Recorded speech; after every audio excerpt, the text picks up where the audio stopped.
It was a league night in Bubble Basin. Sea creatures packed the coral bleachers, waving seaweed foam fingers and snacking on plankton popcorn.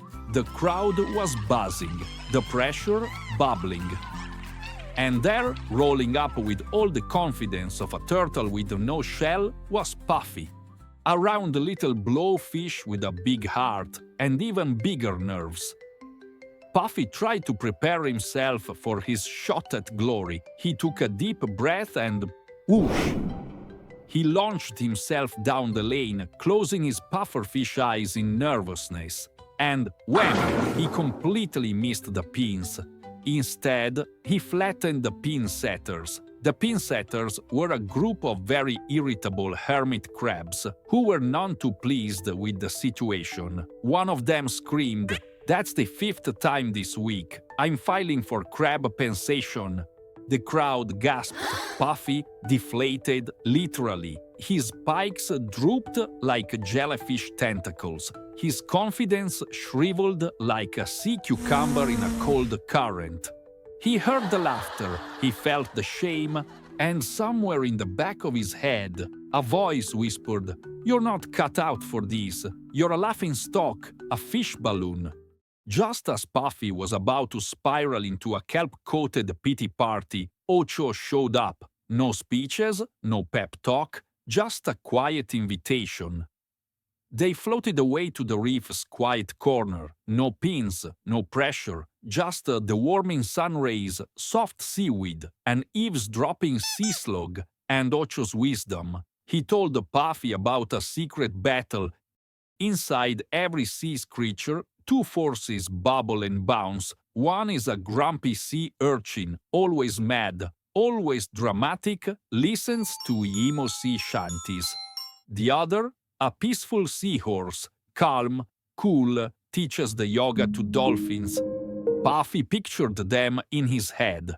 The urchin snarling, red-faced and angry, and the seahorse doing deep breathing and reminding him to hydrate. Wait, he thought, they're both in me? Yes, said Ocho, but only one can grow. He paused to build a dramatic effect. The one that grows is the one you feed. Not with snacks, not with seaweed smoothies, with thoughts, with choices, with how you treat yourself when things go splat. Puffy nodded, picking up what Ocho was laying down. League night again, same lane, same crowd, same stakes. Puffy swam up. This time he was ready for the chaos in his head. He told himself, try not to panic, Puff. Listen to the positive voice. The urchin in his head screamed, they're all looking at you. Roll yourself into the gutter and hide. But the seahorse whispered, you've got this. Also, maybe exhale this time. And Puffy did. He breathed. He rolled. He didn't puff up. Well, at least not too much. He still needed to roll, so he puffed up a little. He didn't freak out. He just tried. And bam, perfect strike. The crowd exploded like a reveal party balloon. Even the hermit crabs gave him claw fives. One extra crabby hermit crab was still a little mad. About time, he grumbled. Now who's gonna pay to fix my shell? But Puffy wasn't listening to them anymore. He was listening inward. Later that night, in the sand, he drew two creatures, one grumpy, one gentle, both still living rent-free in his head. But this time, only one was smiling, so was he, and he thought to himself, I think I'll keep feeding the seahorse.